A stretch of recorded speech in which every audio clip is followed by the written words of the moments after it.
right, we're back. Episode 16 of Boots and Scarves. Your host with the most, Anton. Roommate in the other room, Stefan. Then we got the combatants. With the Brendan and Michael. How are you guys doing? I'm good. I'm doing good. All right, so this episode is about controversies in football. And because it's about controversies in football, we like to talk about controversial shit. And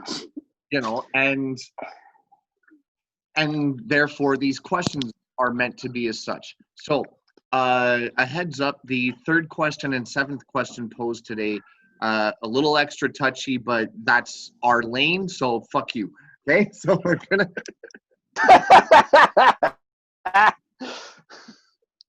gonna dive right into it. Right off the bat, Brendan, describe what you believe is the biggest football controversy of all time, and why is it the hand of God? I think it's pretty simple now. You talk to any Englishman, this is the biggest screw job ever in football history. But the reason why it's controversial is because of who did it. It's the cokehead himself, Maradona, and he was such a talented player. And, everything he did after that goal and even before, they probably still would have won the game. But you know what? It's football for a reason. You don't punch the fucking ball, move on. Brandon, that Maradona almost became a Solid player. So I don't know that. there was he did an article a couple years ago, and apparently he said to his agent, "I want to play in Solid." Oh, is that right? I never It's knew okay. that. Any striker who ends up going to Sunderland would have ended up fucking public enemy number one anyway, so it doesn't fucking matter. Because 1986 was the year I was born. It's also the same year Canada made its only appearance in the World Cup and failed amazingly. And, of course, hand of God. So, on to Michael. So I, as an Englishman, I do have a different answer, though. If you ask me, big controversies have impacts on the game. And the biggest controversy I could think of that had an impact on the game is during the World Cup. I wasn't able to do my research exactly, but if you're a proper soccer fan, you know what I'm talking about. Yeah. It was the World Cup where that changed the final games of the group stage, where they're all played at the same time now, because 1 year, and it kind of looked like a team threw a game just so another team wouldn't get into the next round of the tournament. So I think that's a pretty big controversy that actually had an impact on the game today. Again, I didn't do my research. I know what you're talking about. There was so much political and nationalism involved in those three teams. Pretty much the two teams came to an agreement. Let's make sure this the other team doesn't make it to the next round, and they work together to pretty much fuck them right over. All right, Steph? So we can argue 2 points, and guess what? They both involve England and Germany. 2010. Let's go. Yeah, 2010. Yeah, come on. We're talking angles here. We're talking physics. The ball was across the line. It was under that. But we could also argue, it's hard to spot it, but it's been proven. We could talk about 66. Oh, for fuck's sakes, it was in. No, it was. But it's the same mentality. The ball curved back out. I saw the replay. Don't worry, Michael thinks the lines moved up in recent years. You saw the above head angle back in 1966? No, but I saw a video. I saw the video that they were trying to angle it different. Like different refs were looking at the video that they got. I think when it comes down to it, that defender said it was, and the defender stopped playing. And then even when the defender stopped playing, the English striker just went and kicked it in again. So you know what? Fuck right off. That's a goal. Yeah. End of story. Yeah. Play to the whistle. Exactly. Fair enough. So, Michael, give your full and honest opinion on VAR and whether it does help the referees to reverse what one considers to be a controversial call. I hate it. I straight up hate VAR. I don't think it does any good. I think if you watch the Man United game, their last one against Crystal Palace, there was 2 times VAR got involved. Well, one time it did get involved, and they ruled it offside. Which, sure, it was offside by this much. Without VAR, that's a goal. And then you look at when Zaha was took down in the box, it should have been a penalty. But VAR didn't step in, and I think it allows refs and linesmen to be lazy. It allows them to be like, fuck it, I don't care, I'll call it, and the VAR will correct me. But we've seen VAR not step in. We saw it with Aston Villa against Sheffield when the game came back up. That ball was in the net. That was VAR didn't step in. Yeah. But my biggest problem with it was, I think it was last summer, during the tournament down in South America. No, it was the South American one. The Copa America. The Copa America, where it was a Argentina versus someone, and the ref blew the call dead, and someone told him on the headset, said, "We're going to VAR." He goes, "No, we're not," and he did that twice in that game. So what's the point of having VAR if you're going to ignore it completely, and then you're still going to allow the refs to make mistakes? Like, I don't know. Get rid of it. And all it does is create more controversy. Brendan.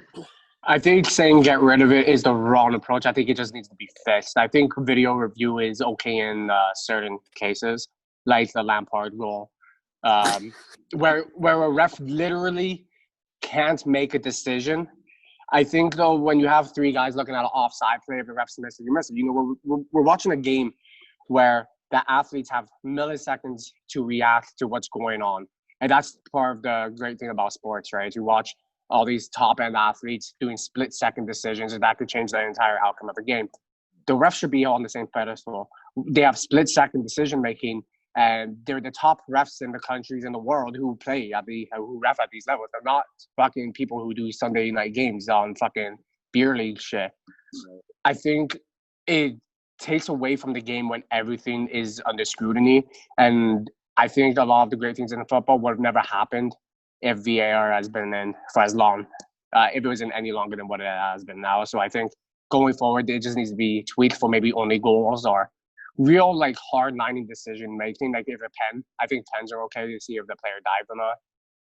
But I think it has to be a set amount of rules, and the refs can't, ignore it. It has to be, like, actually under a system and not up for discretion. Good fan. Yeah, VR needs to be fixed. Like, let's face it, Anton and I watch cricket. Cricket has it set up, and it's quick and efficient. We're talking about cricket, which takes a fucking 5 days to do a game. But, that's old cricket, not anymore. Oh, we were watching old cricket the other week. Okay, I was going to say, that joke is not age-old. Cricket has reformed itself, okay? Oh, yeah, no. We were watching England versus West Indies last weekend. Oh, Jesus Christ. Yeah. No, it can work. It just needs to be faster. It needs to be involved. The main problem with VAR, I'm hearing from fans in England, is they don't know what the hell's going on.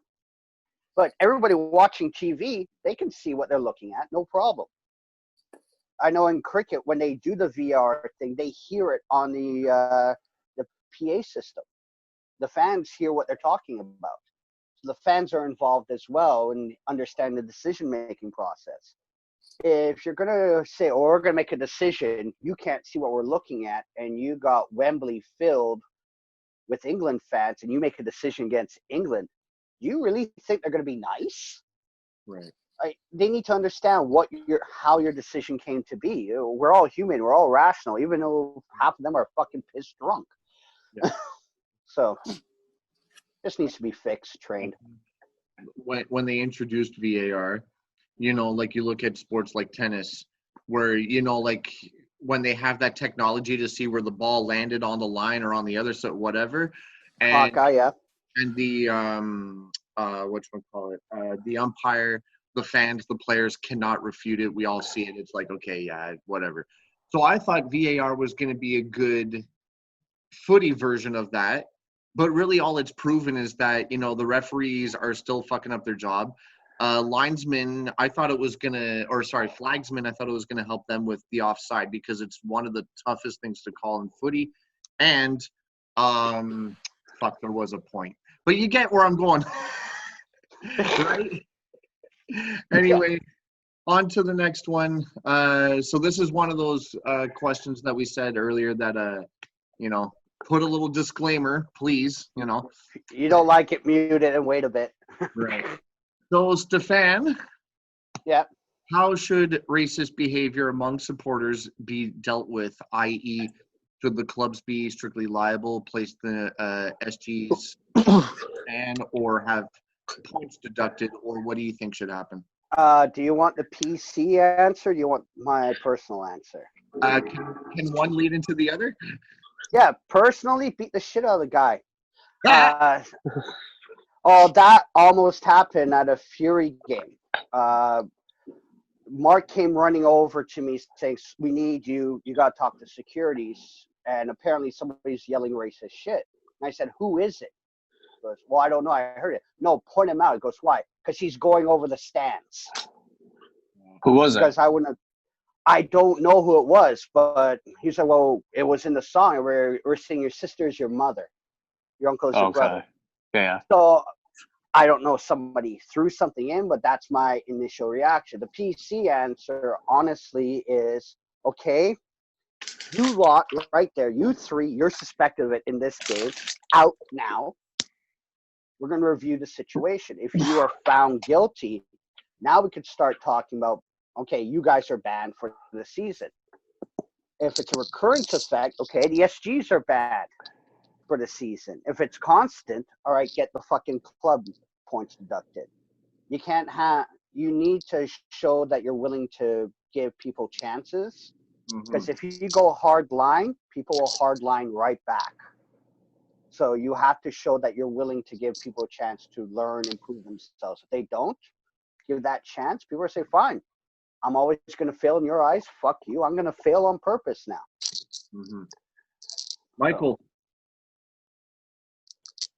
Michael? You're muted. You're on mute? You're on mute. We can't hear you. Sorry.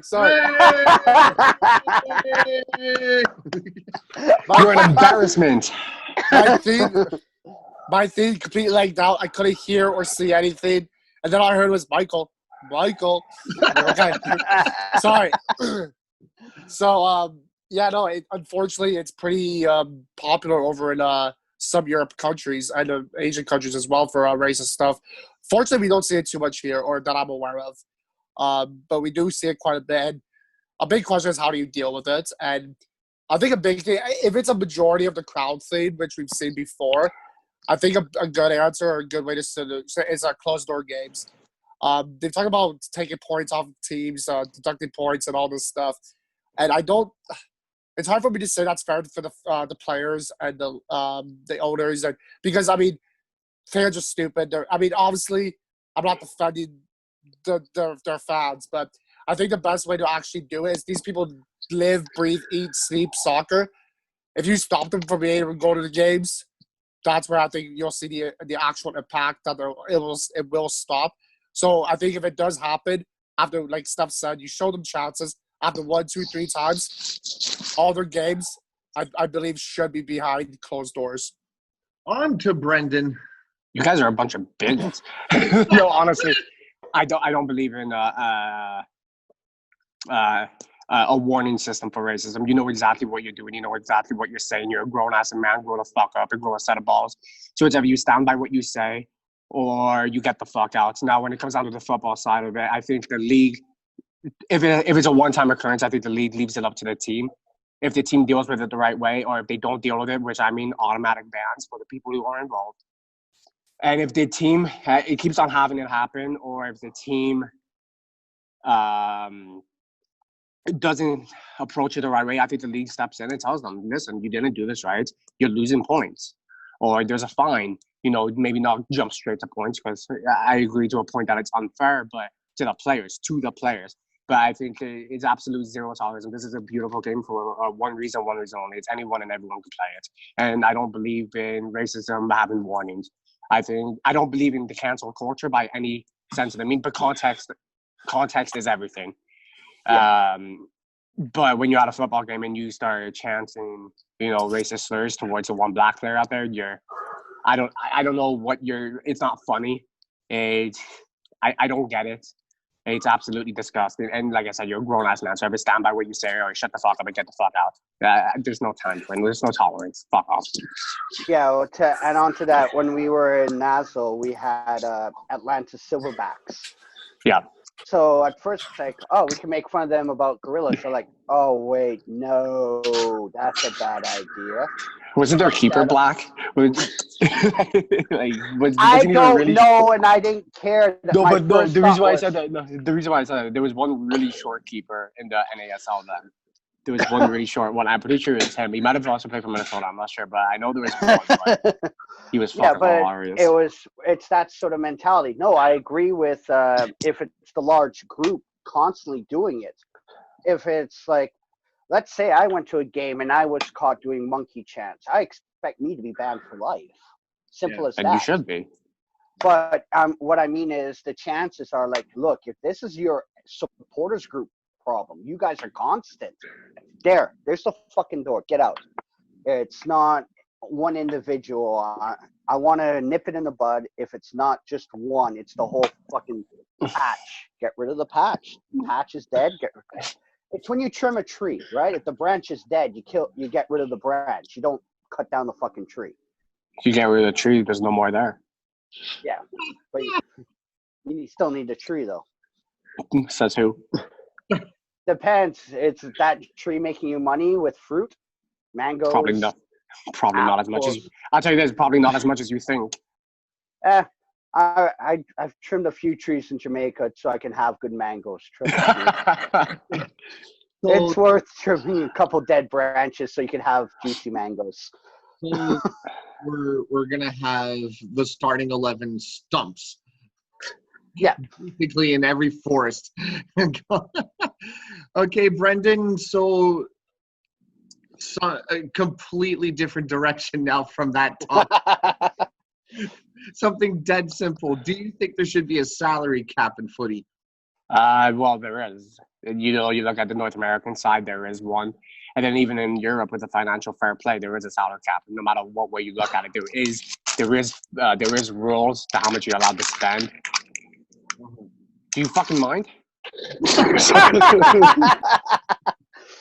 There is rules on how much you're allowed to spend, so that is in a sense a salary cap. Do I believe in it? Yeah. Sure. It stops teams from blowing shitload of money on people, but when it comes down to it, these teams are able to do it in the leagues and the lower half of the league. It doesn't matter because, you know, it's promotion and relegation, so it's either you're fighting to survive or you're going to Euro and you're fighting with the best teams around. So at the end of the day, yeah, there should be one, but honestly, I don't really see this as controversy in a sense. It's there. Right. Michael. I believe Brandon didn't really get the grasp of the question. The grasp, I think what the question is saying, when it comes to a salary cap, I think it means a set salary cap. Like if you look at the NHL or the NBA, it's a set salary cap where a team has to spend so much, but they can't go over a certain amount. That's not really what it is in soccer. Maybe in North America, but it's not in Europe. In Europe, it's all based, or at least in England, from my understanding, it's all based on what you make through a previous years, and you have to not go over a certain amount. Either way, unless you're Manchester City. My point is, it got reversed. My point, yeah, because of money, you dumbass. If you ask me, there should be no salary cap. I do believe a cap on players, though. I don't think a player should be making so much money that it's like ridiculously stupid. You go to the grocery store, and I don't agree with how much you get paid, bud. You only get paid. That's because I got paid more than you. That's why, because I got paid more than you. Yeah, for putting a fucking banana on a shelf. Congratulations. No, he's got to rotate. You got to put the old bananas first and then new bananas in the back. Michael, keep going. Sorry, what was that, Anton? No, keep going. Yeah, so I do believe there should be a cap on players. I don't think players should be making a ridiculous certain amount where one player is like half of the budget of another team in that league. But, yeah, there's my answer. Good, fan. Well, we touched a bit on it on a different episode. I think it was the EPL podcast we did. With promotion relegation systems, it's hard to have a salary cap situation, especially with having different competitions after your league. So Yep. in North America, you got the CONCACAF Champions League, and then if you win that, you got the Club World Cup. Let's not even get on that stupid shit. But you gotta think about your system that you have in place. I agree with making sure a debt cap. Make sure you don't go into red. This is why you get teams failing, because they can't sustain themselves. They're overspending on players. And I also agree, like, dude, you don't need to make 20 grand a week. Like, I'm sorry. You don't need to have a house with 5 Lambos, 7 Lambos. Oh, it's Saturday. I'm going to drive the 2006 blue Lamborghini, not the green one. Like, dude, come on. I think this is going into a way different topic right now. Like, no, but you're pretty no, much saying like some people don't deserve to make a certain amount of money because of their profession. Is what you're saying. No, Socialism. it's like Which I don't believe is accurate. No, Look how much money these players bring into some of these clubs. Why shouldn't they get a bigger piece of the pie?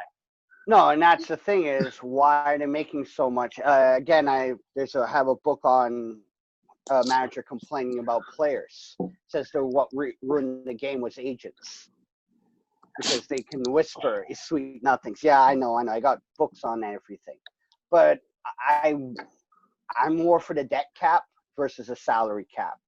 Like, look, you can be in debt at the end of the year 5,000, but next year, if you're above 5,000 in debt, no. It's pretty much what financial play is. Yeah, and that's what I agree with. But it has to be enforced properly. Not, pay a fine. No, you don't pay a fine. You pay the price, not the fine. Mm-hmm. So Lottie fucking da, we're on to question number 5. So, Michael, what types of controversies are permissible, in your opinion, to speak about when it comes to football? All of them. The controversies for a reason, right? Talk about it. Controversies for a reason. I mean, they all have to be talked about. So, I mean, why exclude any, right? Mm-hmm. I don't think who you're shagging on the weekend has anything to do with football. So here's my answer: no. Leave it on the pitch. Leave our assistant coach out of this. I was waiting for that. I was waiting for a John Terry comment. Controversies are there for a reason, and so people can talk about it. I don't give a shit what it's about. It's for tabloids to make money. Exactly. Yeah. But it's for fans. That doesn't mean it should be. I mean, if you're talking about like the old granny shag, no one gives a shit. That's not a controversy. He likes old ladies. Like, shagging someone, unless you're fucking married, is not a controversy. Even if you're married, it's not a controversy. You did something wrong or you did something cool. I don't give a shit. I think the Catholic Church would highly disagree with you. The Catholic Church touches boys. I disagree with them. What's your point? Well, now you're generalizing. No. Just Michael, did something happen when you were younger? No, I never went to church, you perv. There was that time at camp. I never went to camp. I'm just we did. This. There was 1 year, and it was a day camp. Nothing happened. It was one time I went to camp. One time. It only takes one time, Michael. Okay, Stefan, let's go. Controversies. It happens. It's only as big as you let it be. My favorite controversy, honestly, was the Rashford. He's a scoring genius with a 24-inch penis.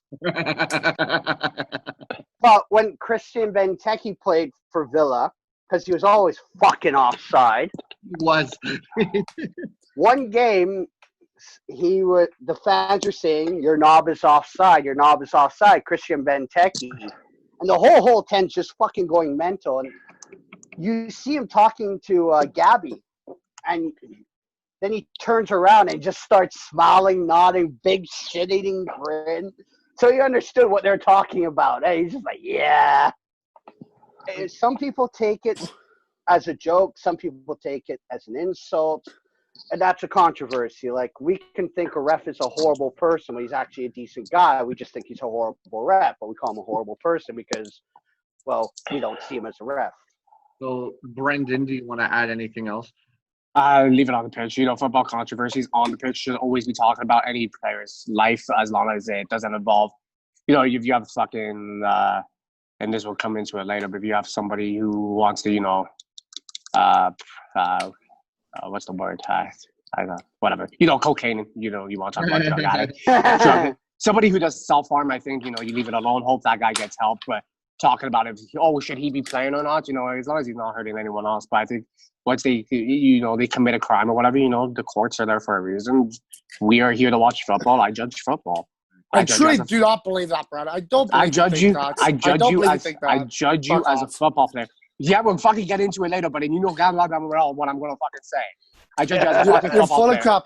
Yes, you do. Football player. No, Yes, you judge him. But no, if that's brought up, if someone's coke addiction is brought up during a chance, you're seated at. Shut up. You're fucking what? That's not the same thing. That's literally what you just said. No, that's not what I said. Because you say it just should be left alone. So bringing it to the pitch, off the pitch, is not leaving it off the pitch, is it? No, because you're leaving. Buddy, just fucking move on. You're an Well, idiot. Anton, as the song says, could have been the cocaine or could have been the champagne. No, you just blame it on the hookers and blow. That's what you're supposed to do. We're talking about shagging and drugs. Jesus Christ. No, Cyril. A hooker is when it's in the trunk. An escort is when they're alive. Huh. If everybody who's watching is thinking, I need to kill Stefan, this is from a cartoon show called Archer. Oh, I never watched that. So, Brendan. Yep. Brendan. Yep. Describe the most controversial occurrence you've ever witnessed at a football match. Oh, this is at a football match. I've only been to like fucking Fury and shit, so there hasn't been much controversy in those games. But I'm going to go with one that I watched on TV that I know none of you want to say. It was back in, I don't fucking know. When did Darren Bent play for Sunderland? 2009, 2010. Yeah, then he went to Villa. Fuck you guys. But he played for Sunderland, and there was a game against Liverpool where a Liverpool fan punched a beach ball onto the pitch. At the exact same time, Darren Bent takes the kick. It bounces off the beach ball. Keeper goes the other way to save the beach ball. Ball goes in the net, and it counts as a goal. Find it on YouTube. Honestly, it's a great laugh. There was a lot of, should have it been counted as a goal? Well, as a Liverpool fan, we threw it on the pitch. So fuck him. What's he doing that for? There was so much around it at the time. It's fucking hilarious. No one got hurt. I think we drew that game 2-2 if I'm correct, but I could be wrong. Either way, fucking hilarious. One of the best Darren Bent goals ever. Back to Steph. I don't really remember any real controversies with Fury. Yeah. Any red card we got. There is one. I want to add. There is one controversy. Go. There was one controversy with Fury in New York in the finals where Mason Trout got sent off for that red card. Not a red card. Fuck off. Yeah, we should have won that game. Okay. We were not. Fucking Jean-Pierre, whatever his fucking name is, came on and fought that whole game for us. We should have never been down a man. That fucking dumbass should have never came onto the pitch. We should have at least went into extra time. That's a fact. Okay, yeah. Yeah, what he said. And it happened on my birthday, which is... Yeah, you weren't in New York. That sucks. I know. Wait, Steph, did you go yet? No, as I said, what Brendan said, New York. Yeah? Yeah, Amazing. we'll go with that one. Can I move on to Michael? I don't know. Can you? Are you over me yet? Well, it depends. Is Michael even here? Yes, I'm here. All right, Michael. Yeah, so mine, I saw a kid take a shit in Sunderland in the crowd. He was thrown out, and if you could I don't know if that's controversial. Welcome to controversial episode. Now we're talking. It's now more comedy than controversy. Hold up, this kid was thrown out and banned from the Stadium of Light. So, is that not controversial? He was drunk. He took a shit. No, anyway, we are red and white. That kid just took a shite. No, did he just shit in his pants, or did he like do the No, he he pulled took his out. pants down. He He pulled took his out. pants down and took a shit in the crowd. Hold up. Is he banned for life or just the Yeah. season? If I remember correctly, he was banned for life. Damn. Because he got super shit faced, took his pants down in the middle of the game and took a shit. And his excuse was, I had like 7 beers or something before the game, and all I had for breakfast was my advent calendar chocolate. Oh, to match the color. Oh yeah. But no, actually, stuff. There was a game you, me, and Anton were at. It's a little bit of a controversy. It was the Gold Cup game against Costa Rica, and Canada scored, and it was offside. And I don't know, you guys, go look at the replay of that goal. I don't know if that was offside. If so, this much. It was tight. And because of that tie, we drew that game 0-0.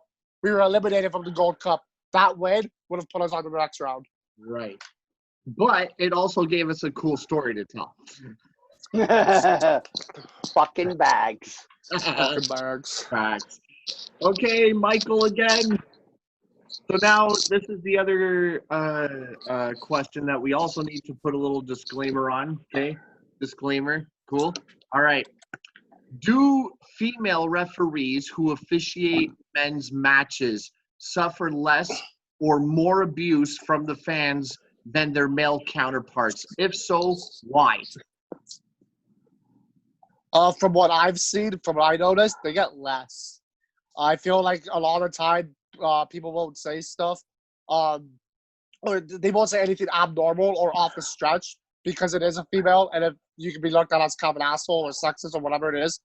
I feel like the males actually do get a lot more harder because guys won't hold back on dudes. If it's a girl, I feel like they would hold back a little bit more. Brendan? I think the players hold back more. I think when you watch on TV, the players actually do hold back more. But I think from our experience sitting in North American crowds, at least, I'm not going to speak for European ones, sitting in the North Americans, I don't think the refs in football games get that much abuse as they should. Listen, we all don't like the refs. They all fuck up, and I think they should be told when they fucked up. You know, when I'm at work and I fuck up, I'm fucking told it for sure.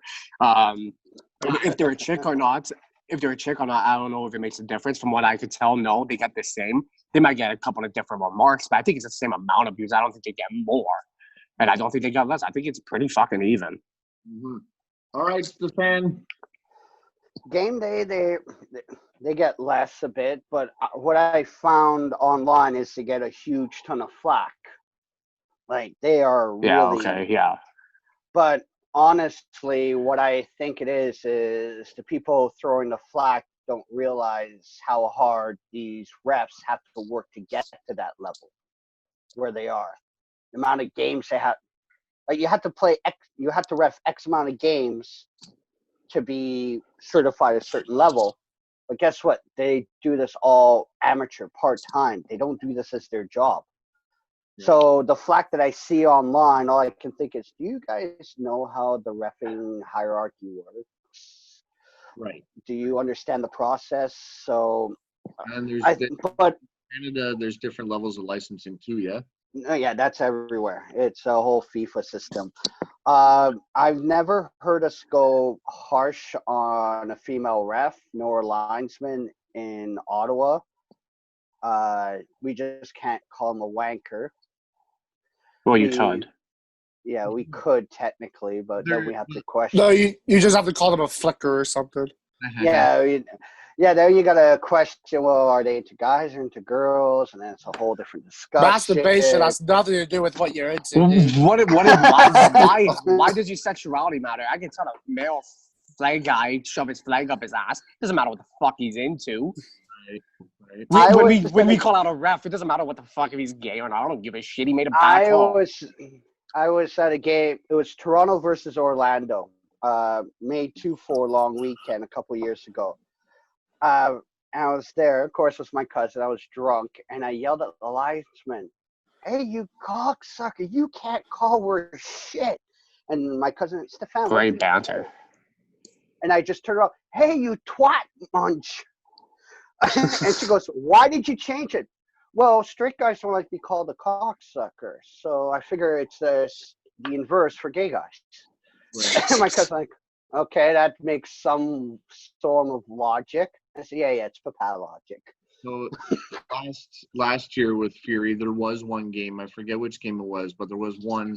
It was a nice sunny day, and there was a female ref, and people were kind of like, "Oh, cool, a female ref who's refing a professional game. This is really cool to witness." But she honestly shat the bed hard, probably harder than that kid at fucking Stadium of Light. She was just bad, and of course she got the flack, rightfully so, because if you're a referee who's just shit at the job and you're having an off day, whatever, but you know what's coming, yeah. So, Brendan. Hi. This, I believe, is the first time in our now 16 episodes that we have a multiple choice question. So, who commits the most controversial acts in football? Is it the athletes, the referees, managers, owners, or the fans? Okay. The way I guess you can. Oh fuck, that's a tough one. The referees make the bad calls. Fans do stupid shit. Players do the calls. On the pitch, the management brings in different players. Every signing is controversial. Right. But you know what? I think I'll go with the players, because I think when a player does something, they're full of aware of what's going on, and I think they know they're in the spotlight and shit's gonna go down, no matter if it's on the pitch or off the pitch. They know, they're aware. So I think if you become a top end player, no matter what level, people are gonna be looking at you differently. So everything you do is controversial. The fan. I'm going to give the answer that's not on the list. The tabloids. All right. Good answer. Yeah, because argument's sake, for Villa, Jack Grealish is seen wearing a red jacket going to a restaurant he doesn't see. Is he going to sign with Liverpool, Arsenal, or Man United? These are three potential teams he could be playing for. Really? Because he wore a red fucking jacket? We're going to talk about that? Right. Maybe his other jacket was dirty and this was the clean one. But they build a lot of something out of nothing. And so whenever I see tabloids, oh, this person could sign for Villa. Great. Will they? Oh, they could. Are they? Well, they could. Well, until they do, shut the fuck up. Right. So, Michael. All of the above. All right. No, I mean, I do believe it's more of the players and the refs. I mean, the players, like Brown said, have aspects on and off the field more than anyone. But the refs are usually a big reason on the field. So it goes both ways. And Steph had a good answer too, I guess. Cool. Speaking of which, let's go Stefan again. In your opinion, is it controversial for a footballer to be classed as outspoken outspoken for publicly about their political and or religious views, and if yes, why is it seen as such? because people see athletes as more or less a worker for the team. Me working for the company I work for, and if I say, well, I think all our trucks should be electric, and I go on a rampage, my boss is going to get upset. Of course, it's controversial, but they're given a platform. They're in a position. They know what's at stake. They understand where they are, and it's up to them to figure out what the pros and cons are of whatever statement they're making. It could be good, bad. It's up to them. They have to read the room. They have to understand the contract. Their bosses. Yeah, they have a platform, but they also have a contract. And they have to realize what they do. So if they make a decision and say, hey, boss, I want to deal with this. This is mine. So if I went to my boss and said, hey, I'd prefer to have electric trucks versus diesel. Why can't we have that? And he starts giving me the reasons. Okay, I understand the reason. I still prefer it. So if I want to say, I want my company to have electric trucks. They can't have electric trucks because of this. This is why they go with diesel. How do we get electric trucks?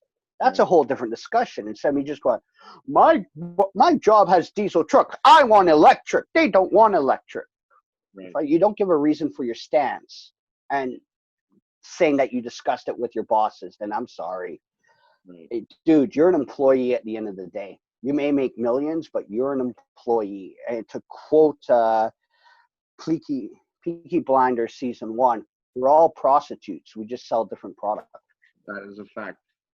Sorry, I stumbled. So this is about athletes who speak out about their religious and or political views, stuff like that. Yeah.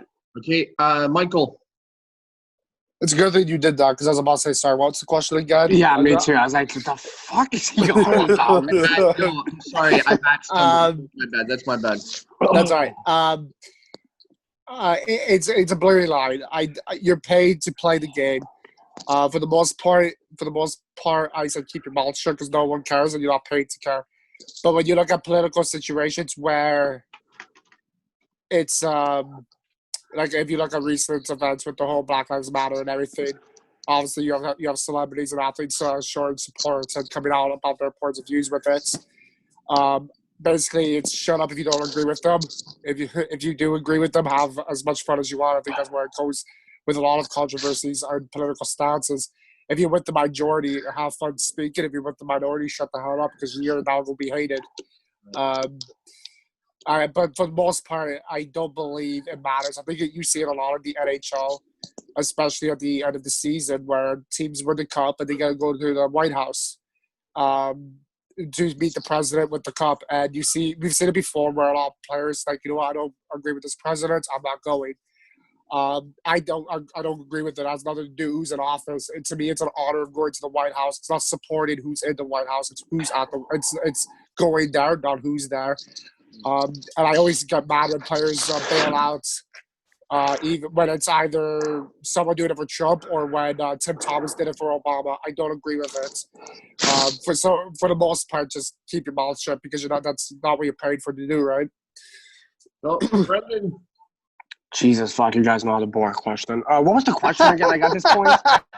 It's about athletes who are classed as being outspoken because they're talking about their personal political or religious views.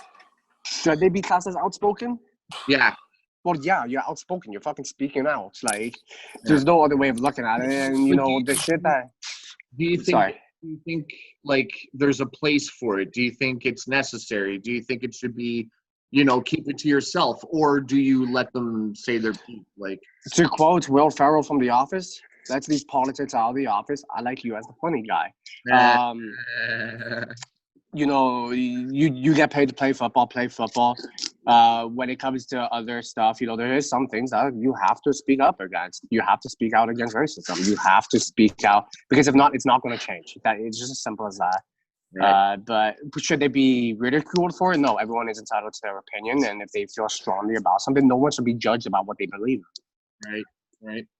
By the way, shout out to the puppy. Say hello, Bennett. Hello. Good. Yes, you get it.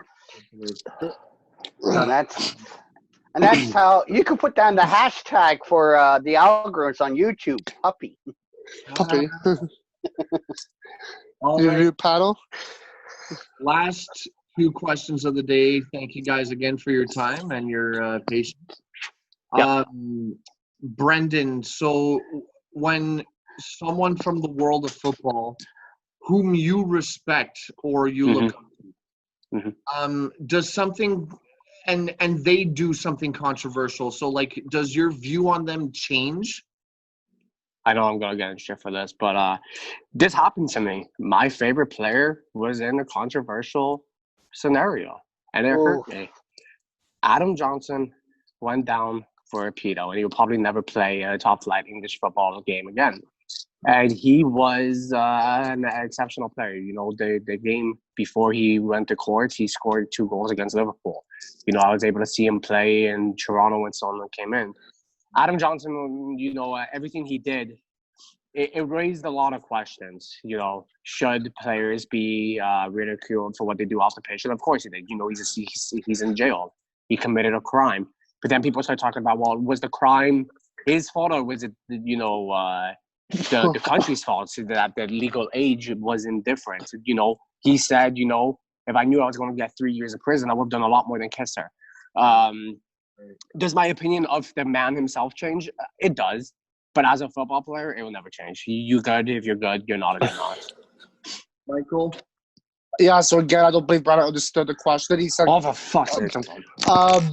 he said being part of a controversy, not breaking the question was being What? part of a controversy, Yeah. not breaking the law. Okay. So it was a controversial thing. If you're Yeah. fucking, Yeah. he had sexual relations with a minor. What's the controversy there? That he's alive? that she was only a couple months before legal age, that we weren't even sure about shit that was happening beforehand, the fact that he was being accused and there was no proof until the actual court date, the fact that his whole career and life is down the toilet now. How is there not controversy there? He's never going to play football again, probably. Because he touched a little girl. That doesn't mean he shouldn't be able to not have his job. He's not playing with little girls on the pitch, is he? It's little girls on the pitch. Michael, just give your answer. Your face says it all. That came out of your mouth. Oh my God. Guys, Projected Boots porn and title. Scarves is shut down. Brandon, we're going to ask you to resign from this position. Jesus Christ. Fuck your cancel culture Did bullshit. you just say that? Michael, Oh, just- gee. Disclaimer. Is pedophilia okay? Like, fuck. It's not pedophilia if you're It's not pedophilia if you're pre-pubescent? Whatever the fucking word is. What do you want to call it? Pedophilia is when you touch somebody who has not gone through puberty. Do not confuse the two. This chick was fully aware of what was going on. Did he break the law? Yes. He kissed her. He never touched her. See, Michael? Controversy. There you Fuck's go. sake. Go, Michael. Controversies on the pitch is not going to change my opinion of a player unless you do something like what Todd Bertuzzi did. Controversies off the field. Again, I guess it depends what you do if you're asking Brandon. But overall, on the field, no. Off the field, it highly depends on what it is. For the most part, I'd say no, unless you're, a pedophile.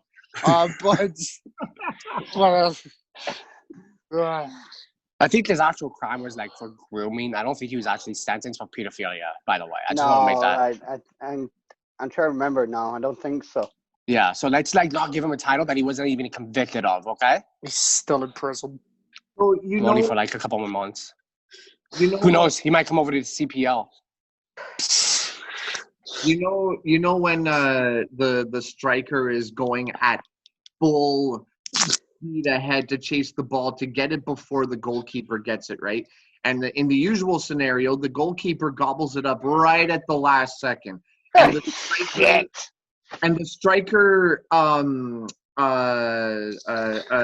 just tries to avoid contact, right? Like right at the last possible second, he realizes, can't. See, in those scenarios, I want him to kick the shit out of his head and just send him flying. I know it's wrong. Fuck. I know it's wrong, but I want to see it. And this is what happens when Jess is not on. We actually go full tilt. Go, Stefan, go.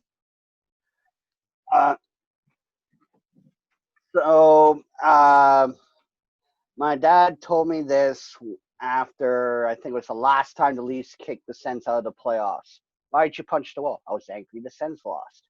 Well, did the Sens win? No. You're arguing a bunch of millionaires playing other millionaires. Controversies off the pitch, they can have it all they want. I'm not a big follow the player. I have a few players I like, but besides that, I know they come and go. It's welcome to mercenary football. So the controversies they have. Guess what? I'm sure Bob down the street has a controversy. I'm sure Linda across the way has a conversation. I'm sure Sebastian and Jeanette have a controversy with their brothers and sisters. They're both sneaking behind each other's back with their siblings. I don't know, and I don't fucking care. They have their controversies. Great. As long as the law is upheld, the law is upheld. That's all I care about in the end. If they can play good football, Bravo. great. Play good football. If they play good football, play good football. Keep your balls off other girls, though, right? He never put them in anyone. All right. Last question of the day. Michael, you're going to kick this off, no pun intended. So, are North American supporters groups doing more harm than good overall, in your opinion? I don't know. I mean, over here, sure. No one gives a shit about us over there. Overseas, no one gives a shit about us over here. I don't think they're doing any harm. I think there's certain people who can do it a harm, and we've seen it in Ottawa quite a bit. But other than that, for the most part, I don't know, and I don't really care. I think every city has their own thing that works for them. If it works for them, go ahead. All right. Stefan? Yeah, it's what are you really asking for? They could do good, they could do bad. Guess what? So it's every other supporter group in the world. It's more or less, we're going to quote Spider-Man, with great power comes great responsibility. You're a supporters group, you have the choice to send a message, you decide the message. And our message with the Bytown boys, you've always been actually very inclusive, even though we act like a bunch of assholes. But if you, as my dad would say, if you can't call your friend an asshole, who can you call an asshole? The stranger who cuts you off on the road. No, I use a different word. All right. Last word on this one, Brendan.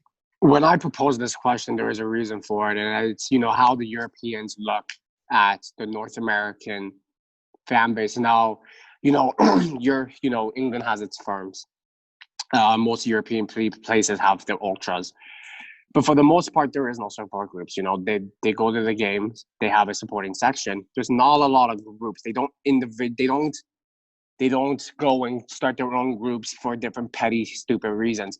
And I know Michael knows this. I fucking hate, and I mean despise, support groups. No, I absolutely hate them. I don't think it does any good. I think what you have is a bunch of petty people who are in charge of most of the groups, just trying to be a leader of something that isn't there. They want to be, oh, look at me, I started this, put my name up. Like, why does Ottawa need 4 support groups? We have a fucking section of maybe 60 seats. Like, let's fucking get real here. Support groups, when I say do harm, I mean, you're starting groups and you're almost like saying my group's better than you. There should be no fucking feuds between fans of the same team. Right.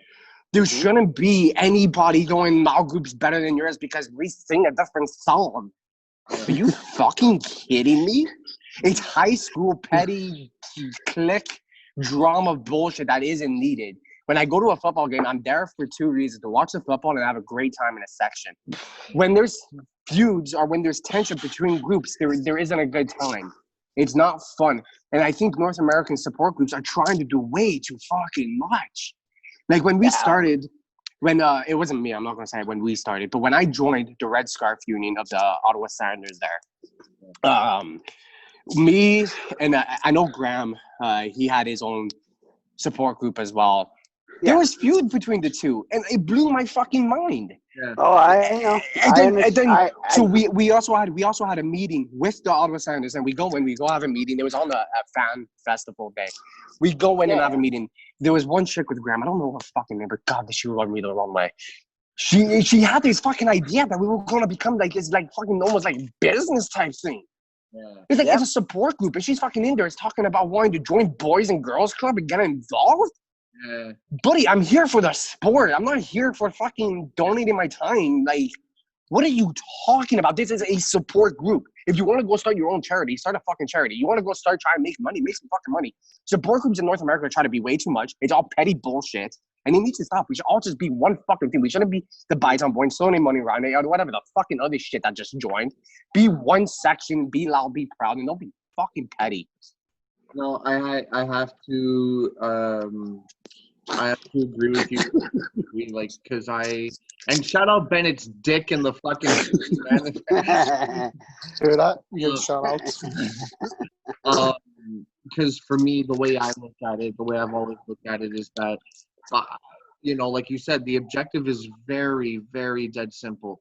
I go to pub, I see you guys. I buy my ticket, I go to match. I scream my head off, and then I go back to the pub. Yeah. Repeat. And that's it. There shouldn't be arguments online between groups about how to support. There shouldn't be, oh my God, are we going to do a march down to the stadium? But what about the other groups? What if they do a march? Are you fucking kidding me? Yeah. I mean, I don't mind if it's, different sums of friends who participate in a similar thing, and call themselves a name for whatever reason, right? That's fine, but you're right. There has to be something. Anton, I'm sorry, but if you're like a group of four friends and you guys are calling yourself a name, and you're just like 4 of you, you need to get your fucking head shaped. Hold on, no, because I'm getting to the point that it doesn't matter if there's only one group or several or how many are in each one. It's like you said, it's about supporting the club, right? That's why we're there. Yeah. I'm going to quote my dad on this one, and he says, look, Bytown Boys is just a bunch of guys that got together, had too many drinks, went to football, enjoyed it, got together, got organized, and say, oh, we should call ourselves this. Yeah. And that's what happened. When you have a support group, like when you call the Canadian support group the Voyagers, you're talking about the whole people who support and travel with Canada, right? Yeah. It's a generalized term. So if somebody was to be like from Calgary, it was like, oh, the Ottawa team and the Bytown Boys, as in the generalization, as in like 10,000 people in that stadium are all generalized as the Bytown Boys. That's different.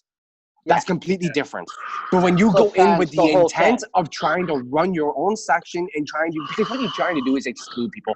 Steph, when you started Bytown Boys or whoever the fuck it was, we now have people coming in because now we're in like a better league. They're coming in and they want to try and run shit their own way. Why can't you just fucking shut up and chant? And fucking sing the songs, get pissed, fucking do whatever the fuck you want. I don't get why there's such a political point of view on shit. I don't get why people get so pissy. I get pissed because people are trying to fucking try to do stupid shit. Like, I don't like the Bytown Boys. I fucking hate you guys for the most part. Like, fair enough. Like your chants are, they're not that fucking good. You guys have committee meetings. You have a president. Yeah, whatever. You do your thing, and I'm not going to fucking hate you for it. But do I like the support groups? No. Do I like the idea of what the Bytown Boys is right now? No, I don't. No, and that's fair enough. If you want to change, why don't you run for president, Brandon? You could be that change. Run for president and then shut everything down. All right, thanks, guys. We're done. The thing from North Americans having supporters groups actually stems from the teams in North America normally didn't care about supporters section in general. Yep. And that's why they organized. And I get what you're saying is, they're saying, I'm fully you're in aware. this section. Yeah. This is your section. You guys handle it. And I get where you're coming from as well. Like when we formed, we were the only ones, and we just gave ourselves a stupid name for the fuck of it. I'm fully aware of where supporter group culture in North America comes from. I fully get it, but just because it's something of the past doesn't mean it should continue. No, we need to fix it. It needs to improve, and I agree with that. 100%. I'll still come to your section and have a fucking shitload of fun with you guys. I don't care. But party's a party. Who cares who's throwing it? I'm not putting on a Bytown Boy shirt and fucking running into battle with fucking Stony Mummy right in there. Okay. Thank you guys once again for all your time. Thank you for your participation. Thank you for questions. Thank you for everything. And I really, really enjoy this. I love how the podcast is becoming this, like, again, I know I'm beating a dead horse, but Stefan really envisioned this to be what you see it now, versus the first episode. This is exactly it. This is the kind of discussion we were wanting to drum up. So shout out to you. At Bytown Boys SC on Twitter, at Boots Scarves on Twitter, Bytown Boys Supporters Group on Facebook, and as well as the page. Stefan, is there any other things I should mention? Not really. The charity thing we're still working on. One step's done. We're waiting on the next step, and then there's a third step. But once it's set up, it should be entertaining. It's something local as well. It's not a Canada-wide thing. It's Ottawa, local player, local, just local. Okay. Well, that concludes episode 16, the Controversies episode. We're hoping to do a second one because more people actually submitted more questions. So we can continue this discussion all over again in another episode in the future. Hopefully we will. Thank you. And signing off. Thank you.